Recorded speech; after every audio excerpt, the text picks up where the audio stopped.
ಎಲ್ಲರಿಗೂ ನಮಸ್ಕಾರ. ಸವಿರುಚಿ ರೆಸಿಪಿಗೆ ಸ್ವಾಗತ. ರೆಸ್ಟೋರೆಂಟ್ ಸ್ಟೈಲ್ನಲ್ಲಿ ಗೀ ರೈಸು ಹಾಗೆ ವೆಜಿಟೇಬಲ್ ಕುರ್ಮಾ, ಮದುವೆ ಮನೆಗಳಲ್ಲಿ ಮಾಡ್ತಕ್ಕಂಥ ವೆಜಿಟೇಬಲ್ ಕುರ್ಮಾನ ಸುಲಭವಾಗಿ ಮನೆಯಲ್ಲಿ ಯಾವ ರೀತಿ ಮಾಡೋದು ಅಂತ ತೋರಿಸ್ತಾ ಇದ್ದೀನಿ. ಮದುವೆ ಮನೆಗಳಲ್ಲಿ ಆಲ್ರೆಡಿ ಈ ರೀತಿ ಗೀ ರೈಸು ಹಾಗೆ ಕುರ್ಮಾನ ನೀವು ತಿಂದಿರ್ತೀರ. ಗೀ ರೈಸ್ ಜೊತೆ ಕುರ್ಮಾನ ಕೊಟ್ಟೇ ಇರ್ತಾರೆ. ಹಾಗಾಗಿ ಈ ಎರಡೂ ರೆಸಿಪಿಗಳನ್ನ ಒಟ್ಟಿಗೆ ಮಾಡೋದನ್ನು ತೋರಿಸ್ತಾ ಇದ್ದೀನಿ. ನಾನು ತೋರಿಸಿರ್ತಕ್ಕಂಥ ವಿಧಾನದಲ್ಲಿ ಮಾಡಿಕೊಂಡ್ರೆ ಮನೆಯಲ್ಲೇ ನಿಮಗೆ ಮದುವೆ ಮನೆಯ ರುಚಿನಲ್ಲಿ ಗೀ ರೈಸು ಹಾಗೆ ವೆಜಿಟೇಬಲ್ ಕುರ್ಮಾ ರೆಡಿ ಆಗುತ್ತೆ. ಬನ್ನಿ ಇದನ್ನು ಸುಲಭವಾಗಿ ಯಾವ ರೀತಿ ಮಾಡೋದು ನೋಡೋಣ. ಒಂದು ಕುಕ್ಕರ್ನ ತೊಗೊಂಡು ನಾನು ಇದಕ್ಕೆ 3 ಟೇಬಲ್ ಸ್ಪೂನಷ್ಟು ಎಣ್ಣೆನ ಸೇರಿಸ್ಕೊಳ್ತಾ ಇದ್ದೀನಿ. ಮೊದಲಿಗೆ ನಾನಿಲ್ಲಿ ಗೀ ರೈಸ್ ಮಾಡೋದನ್ನು ತೋರಿಸ್ತಾ ಇದ್ದೀನಿ. 1 ಟೇಬಲ್ ಸ್ಪೂನಷ್ಟು ತುಪ್ಪನ ಸೇರಿಸ್ಕೊಂಡಿದ್ದೀನಿ. ತುಪ್ಪ ಇಲ್ಲ ಅಂದರೆ ನೀವು ಸ್ಕಿಪ್ ಮಾಡ್ಬೋದು. ಹಾಗೆ 1 ಇಂಚಿನಷ್ಟು ಚಕ್ಕೆ, 2 ಮರಾಠಿ ಮೊಗ್ಗನ್ನ ಸೇರಿಸ್ಕೊಂಡಿದ್ದೀನಿ. ಹಾಗೆ 2 ಪಲಾವ್ ಎಲೆಯನ್ನು ಕೂಡ ಎಣ್ಣೆ ಜೊತೆಯಲ್ಲೇ ಸೇರಿಸ್ಕೊಂಡಿದ್ದೀನಿ. 2 ಅನಾನಸ್ ಹೂವು, 4 ಲವಂಗನೂ ಕೂಡ ಸೇರಿಸ್ಕೊಂಡಿದ್ದೀನಿ. ಹಾಗೆ 4 ಏಲಕ್ಕಿ ಕಾಯಿನೂ ಕೂಡ ಸೇರಿಸ್ಕೊಳ್ತಾ ಇದ್ದೀನಿ. ಒಂದು ಅರ್ಧ ಟೀ ಸ್ಪೂನಷ್ಟು ಸೋಂಪು ಕಾಳು, ಹಾಗೆ ಒಂದು ಅರ್ಧ ಟೀ ಸ್ಪೂನಷ್ಟು ಜೀರಿಗೆ, ಸ್ವಲ್ಪ ಕಸ್ತೂರಿ ಮೇಥಿ. ಇಷ್ಟು ಪದಾರ್ಥಗಳನ್ನ ಸೇರಿಸ್ಕೊಂಡು ನಾವು ಚೆನ್ನಾಗಿ ಸ್ವಲ್ಪ ಒಂದು ಅರ್ಧ ನಿಮಿಷ ಈ ರೀತಿ ಎಣ್ಣೆಯಲ್ಲಿ ಚೆನ್ನಾಗಿ ಫ್ರೈ ಮಾಡ್ಕೋಬೇಕಾಗತ್ತೆ. ಈ ರೀತಿ ಒಗ್ಗರಣೆನ ಮಾಡಬೇಕಾದ್ರೆ ಆದಷ್ಟು ನಾವು ಮೀಡಿಯಂ ಫ್ಲೇಮ್ ಅಥವಾ ಲೋ ಫ್ಲೇಮ್ನಲ್ಲಿ ಇಟ್ಕೊಂಡು ಮಾಡ್ಕೋಬೇಕಾಗತ್ತೆ. ಈಗ ಒಂದು 8 ರಿಂದ 10 ಗೋಡಂಬಿ ಹಾಗೆ ಹಸಿಮೆಣಸಿಕಾಯನ್ನು ಕೂಡ ಸೇರಿಸ್ಕೊಳ್ತಾ ಇದ್ದೀನಿ. ಗರಂ ಮಸಾಲೆಗಳನ್ನ ಸೇರಿಸಿ ಆದಮೇಲೆ ಗೋಡಂಬಿನ ಸೇರಿಸ್ಕೊಳ್ಳಿ. ಹಾಗೆ ನಾನು ಹಚ್ಚಿಟ್ಕೊಂಡಂಥ ಹಸಿಮೆಣಸಿಕಾಯನ್ನು ಕೂಡ ಸೇರಿಸ್ಕೊಂಡಿದ್ದೀನಿ. ನೋಡಿ, ಈ ರೀತಿಯಲ್ಲಿ ಕಡಿಮೆ ಉರಿನಲ್ಲಿ ಅದನ್ನು ಕೂಡ ಸ್ವಲ್ಪ ಫ್ರೈ ಮಾಡ್ಕೊಳ್ತಾ ಇದ್ದೀನಿ. ಅದಾದಮೇಲೆ ನಾನು ಹಚ್ಚಿಟ್ಕೊಂಡಂಥ ಸ್ಲೈಸಾಗಿ ಹಚ್ಚಿಟ್ಕೊಂಡಂಥ ಈರುಳ್ಳಿನ ಸೇರಿಸ್ಕೊಳ್ತಾ ಇದ್ದೀನಿ. ಈರುಳ್ಳಿನ ಅಷ್ಟೇ ಸ್ವಲ್ಪ ಬಿಡಿ ಬಿಡಿಯಾಗಿ ಸ್ವಲ್ಪ ಸಾಫ್ಟ್ ಆಗೋ ರೀತಿಯಲ್ಲಿ ಮೃದುವಾಗಬೇಕು. ಅಲ್ಲಿವರೆಗೂ ನಾವು ಚೆನ್ನಾಗಿ ಈರುಳ್ಳಿನ ಬೇಯಿಸ್ಕೋಬೇಕಾಗತ್ತೆ. ಈರುಳ್ಳಿ ಚೆನ್ನಾಗಿ ಬೆಂದ ನಂತರ ಇದಕ್ಕೆ ನಾನೀಗ 1 ಟೇಬಲ್ ಸ್ಪೂನಷ್ಟು ಶುಂಠಿ ಬೆಳ್ಳುಳ್ಳಿ ಪೇಸ್ಟನ್ನು ಸೇರಿಸ್ಕೊಳ್ತಾ ಇದ್ದೀನಿ. ನಾನು ಇಂಗ್ರೀಡಿಯೆಂಟ್ಸಲ್ಲಿ ನಿಮಗೆ ಶುಂಠಿ ಬೆಳ್ಳುಳ್ಳಿ ಪೇಸ್ಟನ್ನು ತೋರಿಸಿರಲಿಲ್ಲ. ಇದನ್ನು ಕೂಡ ನೀವು 1 ಟೇಬಲ್ ಸ್ಪೂನಷ್ಟು ಸೇರಿಸ್ಕೋಬೇಕಾಗತ್ತೆ. ಶುಂಠಿ ಬೆಳ್ಳುಳ್ಳಿ ಪೇಸ್ಟ್ ಇರತಕ್ಕಂಥ ಹಸಿ ವಾಸನೆ ಎಲ್ಲ ಹೋಗಬೇಕು. ಆ ರೀತಿಯಲ್ಲಿ ಇದನ್ನು 1 ರಿಂದ 2 ನಿಮಿಷಗಳ ಕಾಲ ಚೆನ್ನಾಗಿ ಫ್ರೈ ಮಾಡ್ಕೊಳ್ಳಿ. ಅದಾದಮೇಲೆ ನಾನು ಬಟಾಣಿನ ಸೇರಿಸ್ಕೊಳ್ತಾ ಇದ್ದೀನಿ. ಹಾಗೆ ಪುದೀನ, ಸ್ವಲ್ಪ ಕೊತ್ತಂಬರಿ ಸೊಪ್ಪನ್ನ ತೊಗೊಂಡಿದ್ದೆ. ಈ 3 ಸೇರಿಸ್ಕೊಂಡು ಇದನ್ನು ಅಷ್ಟೇ ಕಡಿಮೆ ಊರಿನಲ್ಲೇ ಮತ್ತೆ 1 ರಿಂದ 2 ನಿಮಿಷಗಳ ಕಾಲ ಚೆನ್ನಾಗಿ ನಾವು ಫ್ರೈ ಮಾಡ್ಕೋಬೇಕು. ಈ ರೀತಿ ಎಣ್ಣೆಯಲ್ಲಿ ನಾವು ಎಷ್ಟು ಚೆನ್ನಾಗಿ ಎಲ್ಲ ಪದಾರ್ಥಗಳನ್ನು ಫ್ರೈ ಮಾಡ್ಕೊಳ್ತೀವಿ ಅಷ್ಟು ಚೆನ್ನಾಗಿ ಗೀ ರೈಸ್ ಬರುತ್ತೆ. ಏಕೆಂದರೆ ಇದಕ್ಕೆ ಬೇರೆ ಥರ ಯಾವುದೇ ರೀತಿ ಮಸಾಲ ಇರೋದಿಲ್ಲ.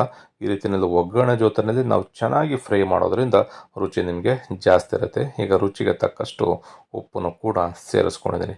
ಈ ರೀತಿ ಉಪ್ಪನ್ನು ಸೇರಿಸಿ ಇದನ್ನು ಅಷ್ಟೇ ಮತ್ತೆ ಒಂದು 2 ರಿಂದ 3 ನಿಮಿಷ ಚೆನ್ನಾಗಿ ಇದೇ ಎಳೆ ಕಾವಿನಲ್ಲಿ ಇಟ್ಕೊಂಡು ಈ ರೀತಿ ಒಗ್ಗರಣೆ ಜೊತೆಯಲ್ಲಿ ಚೆನ್ನಾಗಿ ನಾವು ಬೇಯಿಸ್ಕೋಬೇಕಾಗತ್ತೆ. ಈ ರೀತಿ ಬೇಯಿಸೋದ್ರಿಂದ ರುಚಿನೂ ಕೂಡ ತುಂಬ ಚೆನ್ನಾಗಿರುತ್ತೆ.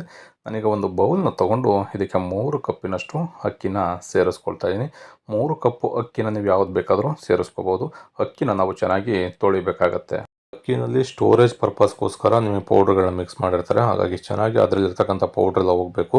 ಆ ರೀತಿಯಲ್ಲಿ ಒಂದು 2 ರಿಂದ 3 ಬಾರಿ ಚೆನ್ನಾಗಿ ತೊಳೆದು ಅದನ್ನು ಡೈರೆಕ್ಟಾಗಿ ನಾನು ಈ ಒಗ್ಗರಣೆ ಜೊತೆಯಲ್ಲೇ ಸೇರಿಸ್ಕೊಳ್ತೇನೆ. ನಾನು ಅಕ್ಕಿನ ಇಲ್ಲಿ ನೆನೆಸಿಲ್ಲ, ಡೈರೆಕ್ಟಾಗಿ ತೊಳೆದು ಇದ್ರ ಜೊತೆಯಲ್ಲೇ ಸೇರಿಸ್ಕೊಂಡು ಈ ಒಗ್ಗರಣೆ ಜೊತೆಯಲ್ಲೇ ಚೆನ್ನಾಗಿ ಸ್ವಲ್ಪ 1 ನಿಮಿಷದವರೆಗೂ ಮಿಕ್ಸ್ ಮಾಡ್ಕೊಳ್ಳಿ. ಅದಾದಮೇಲೆ ನಾವು ತೆಗೆದಿಟ್ಕೊಂಡಿರ್ತಕ್ಕಂಥ ಕಾಯಿ ಹಾಲು ಏನಿದೆ, ತೆಂಗಿನಕಾಯಿ ಹಾಲು, ಅದನ್ನು ಸೇರಿಸ್ಕೊಳ್ಳೋಣ. ನಿಮಗೆ ತೆಂಗಿನಕಾಯಿ ಇಲ್ಲ ಅಂತಂದರೆ ಮಾಮೂಲಿ ಹಾಲು ಏನಿದೆ, ಮಾಮೂಲಿ ಹಾಲನ್ನೇ ನೀವು ಬಳಸ್ಬೋದು. ನಾನಿಲ್ಲಿ 2 ಕಪ್ಪಿನಷ್ಟು ತೆಂಗಿನ ಹಾಲನ್ನು ಸೇರಿಸ್ಕೊಳ್ತಾ ಇದ್ದೀನಿ. ನೀವು ತೆಂಗಿನ ಹಾಲು ಬದಲಿಗೆ ಮಾಮೂಲಿ ಹಾಲು ಇದ್ದರೆ ಅದನ್ನೇ ಬೇಕಾದರೆ ಸೇರಿಸ್ಕೊಳ್ಳಿ. ಹಾಗೆಯೇ 4 ಕಪ್ಪಿನಷ್ಟು ನೀರನ್ನು ಸೇರಿಸ್ಕೊಳ್ತಾ ಇದ್ದೀನಿ. 3 ಕಪ್ಪಿನಷ್ಟು ಅಕ್ಕಿನ ತೊಗೊಂಡಿದ್ದೆ, ಅಲ್ಲಿಗೆ ಟೋಟಲ್ಲಾಗಿ 6 ಕಪ್ಪಿನಷ್ಟು ನಾನು ಸೇರಿಸ್ಕೊಳ್ತಾ ಇದ್ದೀನಿ. ತೆಂಗಿನಕಾಯಿ ಹಾಲು 2 ಕಪ್ಪು, ನೀರು 4 ಕಪ್ಪು, ಟೋಟಲ್ 3 ಕಪ್ಪು ರೈಸ್ಗೆ 6 ಕಪ್ಪಿನಷ್ಟು ನೀರು ಮತ್ತು ತೆಂಗಿನಕಾಯಿ ಹಾಲು ಸೇರಿಸ್ಕೊಂಡು ಈ ರೀತಿ ಚೆನ್ನಾಗಿ ಮಿಕ್ಸ್ ಮಾಡ್ಕೊಳ್ಳಿ. ಚೆನ್ನಾಗಿ ಮಿಕ್ಸ್ ಆದಮೇಲೆ ಕುಕ್ಕರ್ ಲಿಡ್ಡನ್ನು ಕ್ಲೋಸ್ ಮಾಡಿ ಇದನ್ನು 2 ವಿಷಲ್ ನಾವು ಕೂಗಿಸ್ಬೇಕಾಗತ್ತೆ.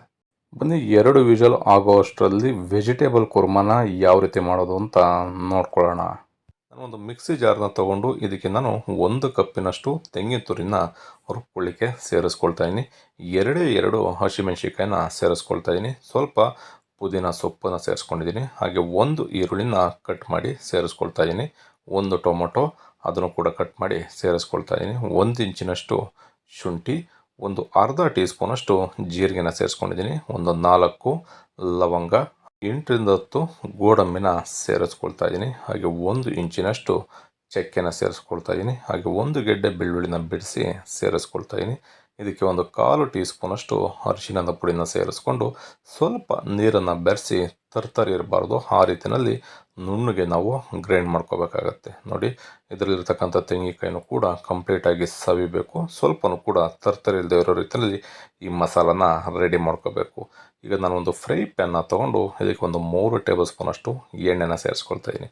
ಎಣ್ಣೆ ಚೆನ್ನಾಗಿ ಬಿಸಿ ಆದಮೇಲೆ ಇದಕ್ಕೆ 1 ಟೀ ಸ್ಪೂನಷ್ಟು ಜೀರಿಗೆನ ಸೇರಿಸ್ಕೊಂಡಿದ್ದೀನಿ. 1 ಟೀ ಸ್ಪೂನಷ್ಟು ಕಸ್ತೂರಿ ಮೆಥಿನೂ ಕೂಡ ಸೇರಿಸ್ಕೊಳ್ತೀನಿ. ಸ್ವಲ್ಪ ಕರಿಬೇವಿನ ಸೊಪ್ಪು. ಇದಿಷ್ಟು ಪದಾರ್ಥಗಳನ್ನ ನಾವು ಎಣ್ಣೆಯಲ್ಲಿ ಸೇರಿಸ್ಕೊಂಡು ಎಣ್ಣೆನ ಮೀಡಿಯಮ್ ಊರಿನಲ್ಲಿ ಇಟ್ಕೋಬೇಕಾಗತ್ತೆ. ನಾವು ಒಗ್ಗರಣೆ ಮಾಡಬೇಕಾದ್ರೆ ಆದಷ್ಟು ಊರಿನ ನಾವು ಮೀಡಿಯಮ್ ಉರಿ ಅಥವಾ ಲೋ ಫ್ಲೇಮ್ನಲ್ಲಿ ಇಟ್ಕೊಂಡು ನಾವು ಒಗ್ಗರಣೆನ ಮಾಡ್ಕೋಬೇಕು. ಸ್ವಲ್ಪ ತಿರುಗಿಸಿ ಚೆನ್ನಾಗಿ ಫ್ರೈ ಮಾಡ್ಕೊಂಡಾದ ನಂತರ ಇದಕ್ಕೆ ನಾನೀಗ 1 ಈರುಳ್ಳಿನ ಕಟ್ ಮಾಡಿ ಸೇರಿಸ್ಕೊಂಡು 1 ನಿಮಿಷದವರೆಗೂ ಇದೇ ರೀತಿ ಎಣ್ಣೆನಲ್ಲೇ ಚೆನ್ನಾಗಿ ಅದನ್ನು ಕೂಡ ಫ್ರೈ ಮಾಡ್ಕೋಬೇಕಾಗತ್ತೆ. ಈ ರೀತಿ ನೀವು ಕುರ್ಮಾನ ಮಾಡಿಕೊಂಡ್ರೆ ಪೂರಿ ಜೊತೆ, ಚಪಾತಿ ಜೊತೆ, ಗೀ ರೈಸ್ ಜೊತೆ ಎಲ್ಲದರ ಜೊತೆನಲ್ಲೂ ನೀವು ತಿನ್ಬೋದು. ತುಂಬ ರುಚಿಯಾಗಿರುತ್ತೆ. ನೋಡಿ, ಈಗ ಈರುಳ್ಳಿನಷ್ಟೇ ತುಂಬ ಚೆನ್ನಾಗಿ ಬೇಯ್ತಾ ಇದೆ. ಈ ಥರ ವೆಜಿಟೇಬಲ್ ಕುರ್ಮಾನ ಮನೆಯಲ್ಲಿ ಮಾಡಿದ್ರೆ ಎಲ್ಲರೂ ತುಂಬ ಇಷ್ಟಪಟ್ಟು ತಿಂತಾರೆ. ಮರಿದೇನೆ ಈ ರೆಸಿಪಿನ ಒಂದು ಸಲ ಟ್ರೈ ಮಾಡಿ, ಆಗ ನಿಮಗೆ ರುಚಿ ಗೊತ್ತಾಗುತ್ತೆ. ಈಗ ಇದಕ್ಕೆ ತರಕಾರಿಗಳನ್ನ ಸೇರಿಸ್ಕೊಳ್ತಾ ಇದ್ದೀನಿ. 1 ಕಪ್ಪಿನಷ್ಟು ಬೀನಿಸು, 1 ಕಪ್ಪಿನಷ್ಟು ನವಿಲು ಕೋಸು, ಗೆಡ್ಡೆ ಕೋಸು ಅಂತೀವಿ, ಅದನ್ನು ತೊಗೊಂಡಿದ್ದೀನಿ. ಹಾಗೆ 1 ಕಪ್ಪಿನಷ್ಟು ಬಟಾಣಿ, ಹಾಗೆ 1 ಕಪ್ಪಿನಷ್ಟು ಕ್ಯಾರೆಟನ್ನು ಕೂಡ ಕಟ್ ಮಾಡಿ ಸೇರಿಸ್ಕೊಳ್ತಾ ಇದ್ದೀನಿ. ಈ ರೀತಿ ಚಿಕ್ಕ ಚಿಕ್ಕ ಪೀಸಸ್ಗಳಾಗಿ ನೀವು ಈ ವೆಜಿಟೇಬಲ್ ಕುರ್ಮಾಗೆ ಕಟ್ ಮಾಡ್ಕೋಬೇಕಾಗತ್ತೆ. ಬೇರೆ ನಾವು ಗೊಜ್ಜು ಅಥವಾ ಸಾಗು ಆ ಥರ ಮಾಡಿದ್ರೆ ಸ್ವಲ್ಪ ದಪ್ಪ ಇದ್ರೆ ನಡೆಯುತ್ತೆ. ಕುರ್ಮಾಗೆ ನೀವು ಈ ರೀತಿ ಕಡಿಮೆನಲ್ಲೇ ಅಂದರೆ ಚಿಕ್ಕ ಚಿಕ್ಕ ಪೀಸಸ್ ಆಗಿ ಕಟ್ ಮಾಡ್ಕೋಬೇಕು. ಇದಕ್ಕೆ ನಾನೀಗ ರುಬ್ಬಿಟ್ಕೊಂಡಂಥ ಸ್ವಲ್ಪ ಮಸಾಲಾನ ಸೇರಿಸಿ ಆ ಮಸಾಲೆ ಜೊತೆಯಲ್ಲಿ ಈ ತರಕಾರಿಗಳನ್ನ ಒಂದು 4ರಿಂದ 5 ನಿಮಿಷಗಳ ಕಾಲ ಸ್ವಲ್ಪ ನೀರನ್ನು ಬಳಸಿ ನಾವು ಬೇಯಿಸ್ಕೋಬೇಕಾಗತ್ತೆ. ಏಕೆಂದರೆ ತರಕಾರಿ ನಿಮ್ಗೆ ಆಮೇಲೆ ಬೇಯೋದಿಲ್ಲ. ಹಾಗಾಗಿ ಈಗಲೇ ಒಂದು 4ರಿಂದ 5 ನಿಮಿಷ ನೋಡಿ ಈ ರೀತಿಯಲ್ಲಿ ಸ್ವಲ್ಪ ಒಂದು 3ರಿಂದ 4 ಟೇಬಲ್ ಸ್ಪೂನಷ್ಟು ನೀರನ್ನು ಬೆರೆಸಿ ಚೆನ್ನಾಗಿ ಬೇಯಿಸ್ಕೊಂಡಿದ್ದೀನಿ. ಈಗ ಇದಕ್ಕೆ ನಾನು 1 ಟೊಮೊಟೊನ ಸೇರಿಸ್ಕೊಳ್ತಾ ಇದ್ದೀನಿ. ಹಾಗೆ ಒಂದು ಅರ್ಧ ಕಪ್ಪಿನಷ್ಟು ಕ್ಯಾಪ್ಸಿಕಮ್ನ ಕಟ್ ಮಾಡಿ ಸೇರಿಸ್ಕೊಳ್ತಾ ಇದ್ದೀನಿ. ಅರ್ಧ ಕಪ್ಪಿನಷ್ಟು ಆಲೂಗೆಡ್ಡೆ. ಈ ರೀತಿ ಕ್ಯಾಪ್ಸಿಕಮ್ಮು ಆಲೂಗೆಡ್ಡೆನ ಸ್ವಲ್ಪ ತರಕಾರಿ ಫ್ರೈ ಆದಮೇಲೆ ನೀವು ಸೇರಿಸ್ಕೊಳ್ಳಿ, ಯಾಕೆಂದರೆ ಇವೆರಡೂ ಬೇಗ ಬೆಂದೋಗ್ಬಿಡುತ್ತೆ. ಹಾಗಾಗಿ ಕೊನೆಯಲ್ಲಿ ಸೇರಿಸ್ಕೊಳ್ತಾ ಇದ್ದೀನಿ. ರುಚಿಗೆ ತಕ್ಕಷ್ಟು ಉಪ್ಪು, ಅರ್ಧ ಟೀ ಸ್ಪೂನಷ್ಟು ಸಕ್ಕರೆನ ಸೇರಿಸ್ಕೊಳ್ತಾ ಇದ್ದೀನಿ. ಈ ರೀತಿ ಸಕ್ಕರೆನ ಸೇರಿಸೋದ್ರಿಂದ ನಿಮಗೆ ಕುರ್ಮ ಕಲ್ಲರು ಕೂಡ ತುಂಬ ಸಖತ್ತಾಗಿರುತ್ತೆ, ಹಾಗೆ ರುಚಿನೂ ಕೂಡ ತುಂಬ ಸಖತ್ತಾಗಿರುತ್ತೆ. ಈಗ ಇದನ್ನು ಚೆನ್ನಾಗಿ ಮಿಕ್ಸ್ ಮಾಡಿಕೊಂಡು ಈ ಮಸಾಲಾನ ಮತ್ತೆ ಒಂದು 2 ನಿಮಿಷ ಈ ರೀತಿ ಒಗ್ಗರಣೆ ಜೊತೆಯಲ್ಲೇ ಚೆನ್ನಾಗಿ ಬೇಯಿಸ್ಕೋಬೇಕು. ಈ ರೀತಿ ಚೆನ್ನಾಗಿ ಬೇಯಿಸ್ಕೊಂಡು ಆದ ನಂತರ ನಾವು ಮಿಕ್ಕಿರ್ತಕ್ಕಂಥ ಮಸಾಲಾನ ಸೇರಿಸಿ ಚೆನ್ನಾಗಿ ಕುದಿಸ್ಕೋಬೇಕಾಗತ್ತೆ.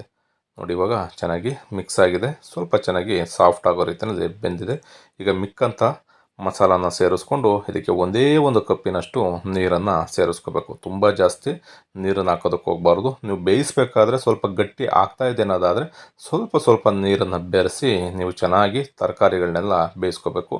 ಇದಿಷ್ಟು ಮಸಾಲಾನ ರೆಡಿ ಮಾಡಿಕೊಂಡು ನೀವು ಚೆನ್ನಾಗಿ ಕುದಿಸ್ಕೊಂಡ್ರೆ ಒಂದು 4ರಿಂದ 5 ನಿಮಿಷ ವೆಜಿಟೇಬಲ್ ಕುರ್ಮಾ ಮದುವೆ ಮನೆ ಶೈಲಿನಲ್ಲಿ ರೆಡಿ ಆಗುತ್ತೆ. ನೋಡ್ಬೋದು ಎಷ್ಟು ಸಖತ್ತಾಗಿ ರೆಡಿ ಆಗ್ತಾಯಿದೆ ಅಂತ. ಈಗ ಒಂದು ಲೆಡ್ಡನ್ನು ಕ್ಲೋಸ್ ಮಾಡಿ ಒಂದು 4ರಿಂದ 5 ನಿಮಿಷ ಸಣ್ಣ ಊರಿನಲ್ಲೇ ನೀವು ಚೆನ್ನಾಗಿ ಬೇಯಿಸ್ಕೊಳ್ಳಿ.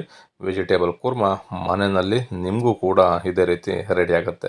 ಈ ಕುರ್ಮಾನ ಮಾಡಲಿಕ್ಕೆ ಏನೇನು ಪದಾರ್ಥಗಳ ಬಳಸಿದ್ದೀನಿ ಅನ್ನೋದನ್ನು ಡಿಸ್ಕ್ರಿಪ್ಷನ್ ಬಾಕ್ಸಲ್ಲೂ ಕೂಡ ನಾನು ಹಾಕಿರ್ತೀನಿ, ಅಲ್ಲೂ ಕೂಡ ನೀವು ನೋಡ್ಬೋದು.